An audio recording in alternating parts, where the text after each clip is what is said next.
Hey folks, in this video I will guide you through how to create a new profile on Firefox browser. So first of all, go to Firefox and in here to create a new profile, in the address bar type about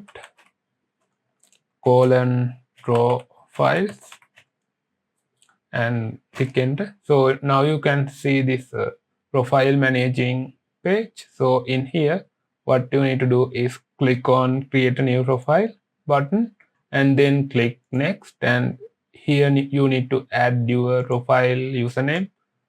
So I add Alex and click on finish. So now you can see new profile is created. So as you can see, after creating the new profile, it automatically changed to default Firefox profile. Default profile means that whenever you are opening the Firefox will open as the profile you set as the default profile.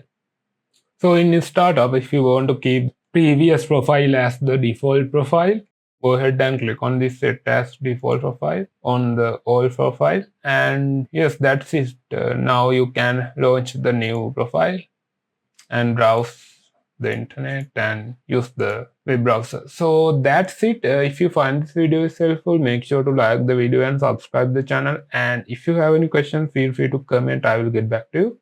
See you in the next video.